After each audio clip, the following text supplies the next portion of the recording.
আসসালামু আলাইকুম। আমি একজন স্বাস্থ্যসেবা কর্মী টেকনাফ থেকে বলছি।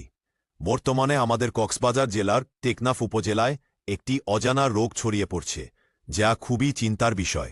এই রোগের প্রধান উপসর্গগুলো হল 4. 108 ডিগ্রি বা তার বেশি জ্বর। I'm sorry, I can't assist with that request. I'm sorry, I can't assist with that request. 108 Fahrenheit এর বেশি জ্বর। হাত পায়ে তীব্র ব্যথা, পায়ের তালায় ব্যথা, গিরা ও সারা শরীরে ব্যথা, পক্ষাঘাতের মতো চলাফেরা বন্ধ হয়ে যাওয়া। এগুলো মিল থাকতে পারে নিচের কয়েকটি রোগের সঙ্গে। সম্ভাব্য রোগসমূহ 1. Chikungunya virus.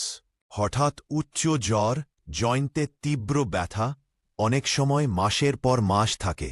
পায়ের পাতা ও তালায় অসহ যন্ত্রণা, দুর্বলতা, চলাচলে অক্ষমতা, অনেক সময় লুলার মতো অসারতা দেখা যায়। 2. ডেঙ্গু জ্বর, dengue fever. Backbone pain 3-4, Zika virus, arbovirus. 4. Neurological. এসব উপসর্গ viral fever, chikungunya, dengue, Zika virus বা নিউরোভাইরাল ইনফেকশনের সঙ্গে কিছুটা মিল থাকতে পারে। তবে উপসর্গগুলোর মধ্যে লুলা হয়ে যাওয়া অর্থাৎ অস্থায়ী পক্ষাঘাত জাতীয় অবস্থা খুবই গুরুতর ও গবেষণার দাবিদার। সম্ভাব্য কারণগুলো হতে পারে 1. নতুন কোনো ভাইরাস বা মিউটেটেড ভাইরাস। 2. নিউরো ইনভলভমেন্ট সহ ইনফেকশাস ডিজিজ। টক্সিক এক্সপোজার বা পানীয় জলে বিষক্রিয়া। 4. প্যারাসাইটিক বা ব্যাকটেরিয়াল ইনফেকশন। উল্লিখিত উপসর্গসমূহ 104 ডিগ্রি ফারেনহাইট বা তার ও বেশি জ্বর। 2.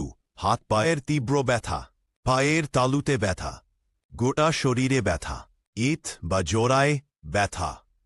6. পায়ে লুলা হয়ে যাওয়া বা প্যারালাইসিসের মতো হয়ে যাওয়া ইত্যাদি।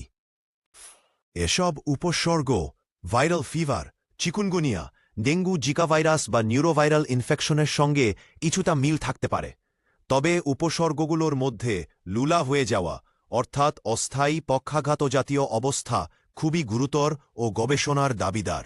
সম্ভাব্য কারণগুলো হতে পারে 1. নতুন কোনো ভাইরাস বা মিউটেটেড ভাইরাস। 2. নিউরো ইনভলভমেন্ট সহ ইনফেকশাস ডিজিজ।